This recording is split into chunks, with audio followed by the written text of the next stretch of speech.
নাটোরে লাইসেন্সবিহীন প্রায় 2 কোটি টাকা মূল্যের মৎস্য উৎপাদন উপকরণ সহ কারখানা সিলগালা। আমাদের নাটোর প্রতিনিধি ফরহাদুজ্জামানের তথ্যচিত্রে দেখুন বিস্তারিত। নাটোরে লাইসেন্সবিহীন মাছের জন্য খাবার ও অন্যান্য উপকরণ তৈরির কারখানায় অভিযান চালিয়ে প্রায় 2 কোটি টাকার মালামাল জব্দ করা সহ কারখানাটি সিলগালা করে দিয়েছে ভ্রাম্যমাণ আদালত। আজ মঙ্গলবার রাত 10টার দিকে ন্যাশনাল সিকিউরিটি ইন্টেলিজেন্স NSI এর তত্ত্বাবধানে একজন ম্যাজিস্ট্রেটের নেতৃত্বে পুলিশ ও সেনাবাহিনীর যৌথ টিম নাটোর শহরের বলারীপাড়া বাজার পুকুরপাড় এলাকায় অভিযান চালিয়ে এই বিপুল পরিমাণ মালামাল জব্দ করেন।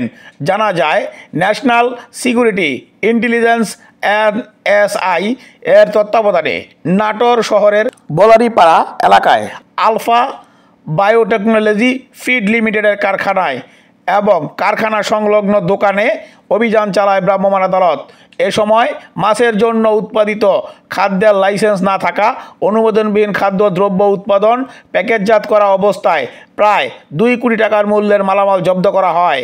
এ সময় কারখানাটির মালিক গোপালগঞ্জ জেলার কোটালীপাড়া উপজেলার বর্ষাবাড়ি গ্রামের রিমন মণ্ডল উপস্থিত ছিলেন না।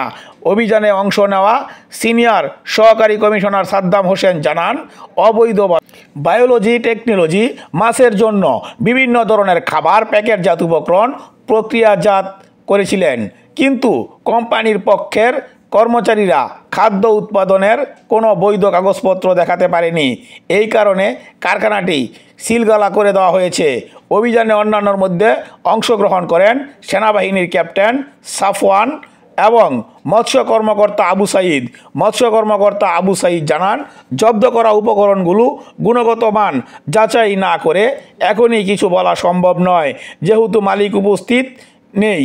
সে কারণে পরবর্তী তদন্ত করে অভিযুক্ত রিমন মণ্ডল ও লাইসেন্সবিহীন কোম্পানি আলফা বায়োটেকনোলজির বিরুদ্ধে নিয়মিত মামলা দায়ের সহ আইনগত ব্যবস্থা নেওয়া হবে। ডেস্ক রিপোর্ট, মাটির মায়া টেলিভিশন।